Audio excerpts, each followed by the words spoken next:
Bien, salut à tous et bienvenue sur Football Garden, c'est Bilal qui vous parle aujourd'hui et on se retrouve pour une toute nouvelle vidéo. Ça faisait très longtemps qu'on s'était pas vu, vous et moi, depuis cette vidéo-là qui est sortie il y a une quinzaine de jours maintenant. On sort enfin une nouvelle vidéo. Football Garden est de retour avec beaucoup de vidéos prévues cette semaine. Normalement, vous la voyez le mardi soir, donc à l'heure où vous voyez cette vidéo, demain, une autre vidéo sort.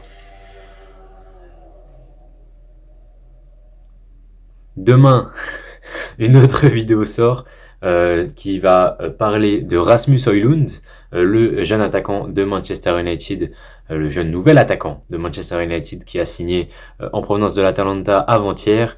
Et jeudi ou vendredi, non plutôt jeudi soir, donc après-demain, on aura une vidéo sur mon classement de la première ligue. Voilà, ma prédiction du classement de la première ligue du 1er au 20e.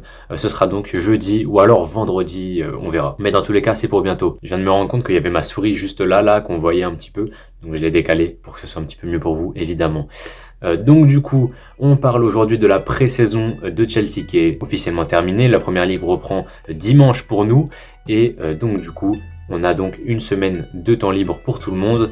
Et clairement, si on regarde en globalité tous les résultats qu'a fait Chelsea depuis le début de cette pré-saison, je vais vous les afficher juste là. On a donc une victoire contre Wrexham, équipe de 4ème division anglaise, victoire 5-0. Une victoire contre Brighton, une victoire énorme même contre Brighton, victoire 4-3. Puis ensuite un match nul contre Newcastle, puis une victoire contre Fulham. Et enfin, pour terminer, un match nul contre le Borussia Dortmund. Et dans cette vidéo, on va revenir tranquillement là-dessus. On va pas parler des matchs en particulier, on va pas faire une analyse des matchs, etc. C'est un petit peu inutile. Moi, je vais surtout m'intéresser aux joueurs. Quels joueurs m'ont vraiment impressionné dans cette pré-saison? Quels sont les joueurs où ils respectent leurs attentes et c'est normal? Et quels joueurs m'ont déçu? Et il y en a que deux pour moi, même si peut-être que je vois pas tout le monde, mais pour moi il n'y en a que deux qui m'ont vraiment déçu. Et on va commencer par ça. Les joueurs qui m'ont déçu lors de cette pré-saison, le premier c'est Raheem Sterling. Évidemment c'est celui qui m'a le plus déçu sur cette pré-saison. Quasiment que des matchs catastrophiques, pour pas dire que des matchs catastrophiques. J'ai pas vu le match contre Dortmund, c'est le seul que j'ai pas vu, mais clairement même celui-là, de ce que j'ai compris, Dortmund, Sterling a fait des choix catastrophiques. Donc voilà, c'est clairement pas le Sterling de Manchester City, le Sterling qu'on attendait à Chelsea au moment de son arrivée. Moi j'étais totalement pour une arrivée de Sterling à la base, Vraiment c'était incroyable, pour moi c'était vraiment le top joueur qu'il fallait. Un mec qui a du talent déjà de base, mais qui en plus de ça a l'expérience. C'est un mec qui faisait partie, selon moi, des meilleurs ailiers au monde il y a quelques années. Il arrive à Chelsea, moi je dis c'est un meneur d'hommes. C'est un meneur d'hommes. Il est assez âgé comparé au reste de l'effectif. Donc clairement, j'attendais de lui d'être un vrai leader, d'être un vrai patron. Et c'est malheureusement pas le cas depuis qu'il est arrivé. Et clairement, là pour moi, il y a un monde où dans 2 mois max, il est remplaçant. S'il continue comme ça, dans moins de 2 mois, il est remplaçant. Parce qu'il y a un autre joueur qui a toqué à la porte là et qui est très très chaud depuis, sur la pré-saison, on en reparlera après. Mais clairement, Sterling n'a pas de boulevard. Il n'a pas de boulevard, il y a des gens derrière lui. Il peut pas rester à l'arrêt. Donc clairement, on va voir ce qu'il va faire. Est-ce qu'il va se la donner ou pas? Ou est-ce qu'il va finir sur le banc et du coup remplacé par d'autres joueurs. Et ensuite, le deuxième qui m'a déçu, c'est Marc Cucurella. Marc Cucurella, lui aussi, il a des choses à prouver. On le sait, il a beaucoup de choses à prouver même. Voilà, il a fait une saison catastrophique avec Chelsea l'année dernière. J'ai dit dans ma vidéo Mercato, pour ceux qui se souviennent, que je comptais le garder en backup de Chilwell et également en backup d'un défenseur central. Maintenant, voilà, s'il y a une offre sur la table, je pense qu'il sera amené à partir, étant donné qu'on a Lewis Hall sur le banc derrière Chilwell, et puis tu as même le jeune Madsen qui peut également être utile en latéral gauche. Donc clairement, pour moi, Cucurella n'a plus sa place dans ce Chelsea-là. Maintenant, à voir, il va peut-être se la donner, et peut-être que ça va mieux se passer pour lui cette saison. Maintenant, sur la pré-saison, on l'a vu, il a beaucoup de mal, que ce soit au niveau défensif ou offensif. Au niveau du placement, c'est catastrophique. Je pense au but de Almiron face à Newcastle, le but qu'on prend, où clairement c'est une erreur de Cucurella. En fait, le mec se dit qu'il peut avoir le ballon, puis au dernier moment il se rend compte qu'il peut pas l'avoir, donc du coup ce qu'il fait c'est qu'il s'arrête et il voit Almiron récupérer le ballon, et à ce moment là il court, alors que voilà, il aurait dû tout de suite reculer pour empêcher Almiron d'être en 1v1 contre Kepa. Et voilà, clairement c'était une très très belle passe de Gordon d'ailleurs, et c'est pour ça aussi que je lui en veux pas à 100%, mais que c'est quand même un petit peu de sa faute si on prend ce but-là contre Newcastle. Et donc du coup voilà, ça c'est les deux joueurs qui m'ont vraiment déçu. On va pas trop parler des joueurs qui ont respecté leurs attentes en gros, parce que voilà, c'est des joueurs qui sont là. Et on le sait, qui seront là cette saison. Je pense à des joueurs comme Enzo, je pense à Kepa, je pense à plein de joueurs qui ont respecté leurs principes. Mais dans les joueurs qui m'ont vraiment impressionné, il y en a beaucoup qui m'ont impressionné, mais qui m'ont vraiment impressionné, là il y en a 5. Je dirais qu'il y en a 5. Le premier, c'est André Santos. André Santos, je m'attendais à rien. Honnêtement, je m'attendais à rien. Comme je vous l'avais dit dans ma vidéo Mercato, je le voyais en 5e option au milieu de terrain, derrière Caicedo et Adams de son côté. Et d'ailleurs, en parlant de ça, il y a la piste Adams qui est très très sérieuse en ce moment. Donc voilà, je suis reporter à Chelsea. Le mec qui remplace Vivell, c'est moi. Voilà. Non mais pour ceux qui veulent quand même savoir d'où je viens, c'est moi le remplaçant de Vivell. Je suis allé voir là-bas directement les mecs. Là, je suis allé voir Boeli et Ekbali. Je leur ai dit les gars, c'est Tyler Adams ou rien. Voilà, et ils m'ont écouté. Et là, ils vont peut-être signer Adams. Donc voilà, c'est tout ce que j'ai à dire. Mais donc du coup, en reparlant de André Santos, j'avais dit que c'était genre le 3e choix défensif, enfin dans le double pivot, je veux dire. Et clairement, pour moi, il a vraiment montré qu'il était capable de s'imposer en première ligue. Et même l'année prochaine, pour moi, André Santos, c'est quasiment titulaire dans tous les clubs de PL. Ça, j'en suis quasiment certain. Et surtout, s'il continue d'avoir cette marge de progression immense qu'il a déjà, ça ne peut être que positif pour tout le monde, que ce soit pour Chelsea ou alors pour le joueur. Clairement, c'est magnifique. Et ce qu'il nous fait ce qu'il nous a fait là dans la pré-saison, c'était vraiment magnifique. Donc j'ai très très hâte de le voir jouer lui aussi cette saison. Et à côté de lui, il y a son homologue évidemment qui m'a, mais c'est même pas impressionné le mot, c'est devenu mon chouchou. Évidemment, Carné Chukwuemeka, c'est vraiment devenu mon chouchou de cette équipe de Chelsea là actuellement. Percussion, explosivité, technique, il a tout. Il a tout ce milieu de terrain. Incroyable, incroyable, vraiment. Chukwuemeka, pour moi, c'est la doublure de Enzo. J'en parlais dans un petit débat, dans un groupe Twitter, d'ailleurs ce matin, avec deux potes à moi. Et voilà, je parlais du fait que, clairement pour moi, Chukwuemeka avait sa place en backup de Enzo. Et que clairement, il a toutes les qualités pour être ce joueur qui va porter le ballon vers l'avant. On le sait, il aime beaucoup avoir le ballon dans les pieds. On l'a vu dans cette pré-saison-là. Il a sa technique qui était vraiment très impressionnante, mais au-delà de ça, son porté de balle, son toucher de balle, le fait que voilà, dès qu'il avait le ballon, on ressentait qu'il avait aucune pression. Il avait aucune pression et le mec qui allait, il est jeune, tu vois, il a encore cette insouciance-là. Il sait, mais malgré tout, il connaît ses limites et il sait qu'il y a des choses qu'il doit pas faire, etc. C'est pas un mec qui bourrine et qui va affronter 3 défenseurs pour essayer de tous les dribbler en se disant peut-être que ça va marcher.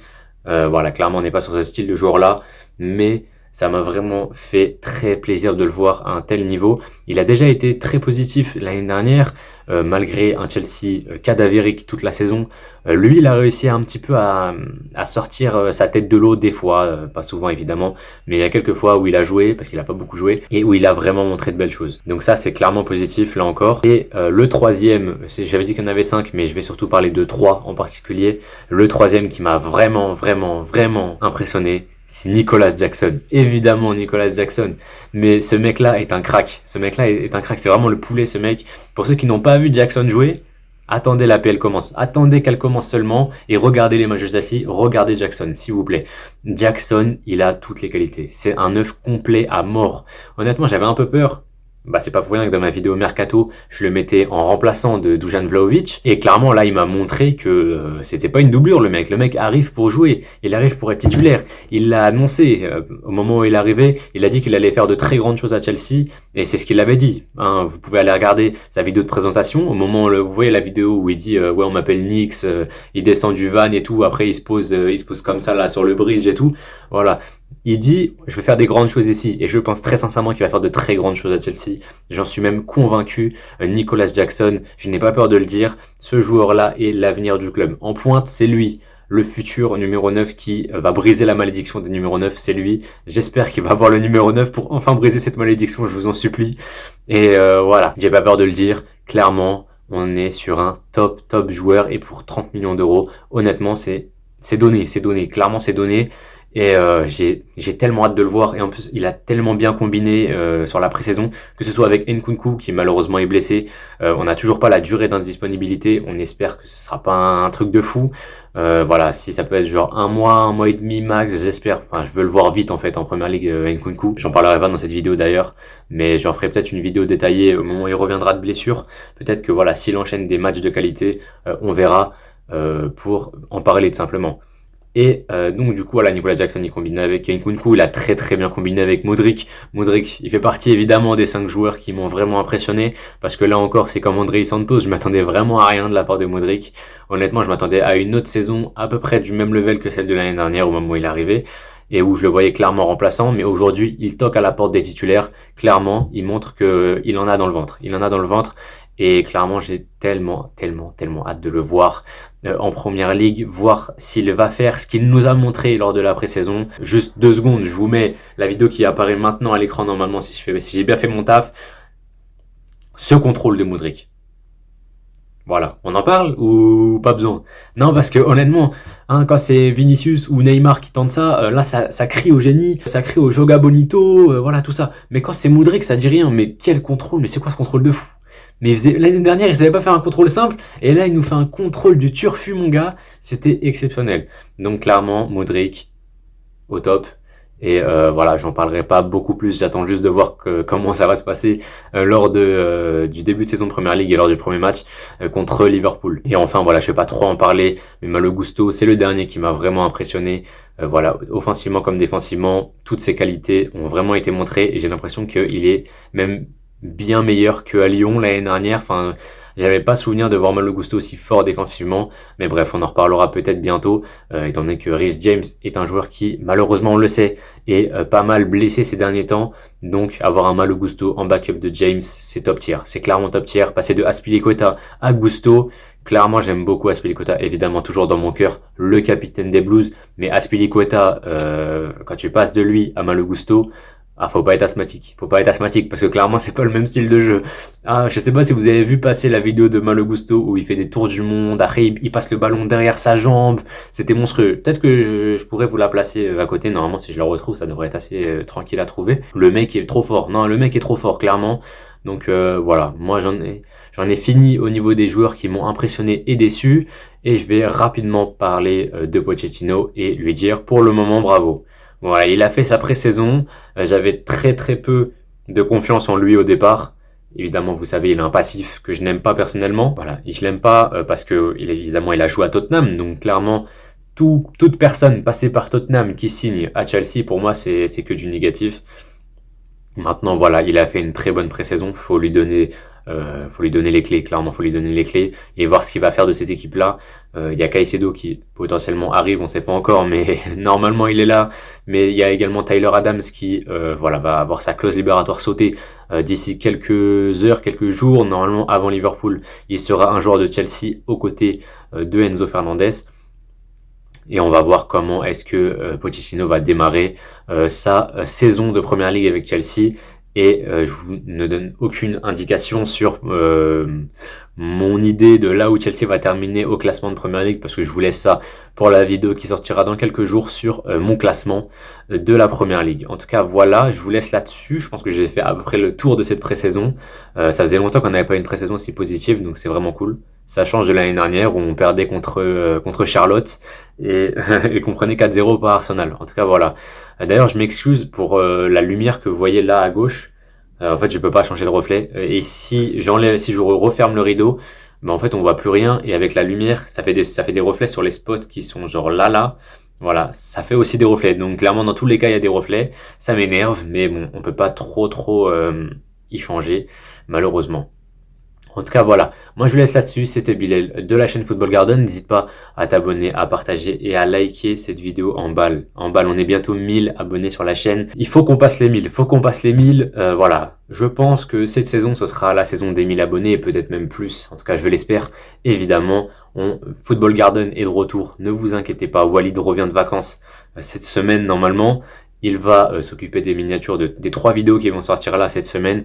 Et à partir de la semaine prochaine, on va débuter. Il y aura évidemment le retour de toutes les compétitions. Il y a également demain et mercredi, on a des phases qualificatives de la Ligue des Champions. Et il y a la Super Coupe également d'Europe entre Séville et Manchester City, les 2 vainqueurs des coupes européennes.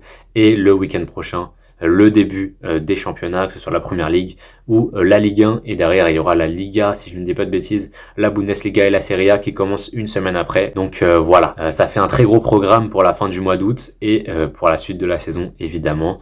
En tout cas moi je vous laisse là-dessus, c'était Bilal de la chaîne Football Garden. Dernière chose avant que je vous dise de bien vous porter, dernière chose, il y a le compte Twitter de Football Garden qui est en description. On a pour le moment pas fait grand chose. Enfin le compte X maintenant, ça s'appelle plus Twitter, ça s'appelle X. Ah, je sais pas s'il faut l'appeler X ou s'il faut l'appeler Twitter, mais en tout cas voilà. Il y a le compte X de Football Garden qui est dans la description.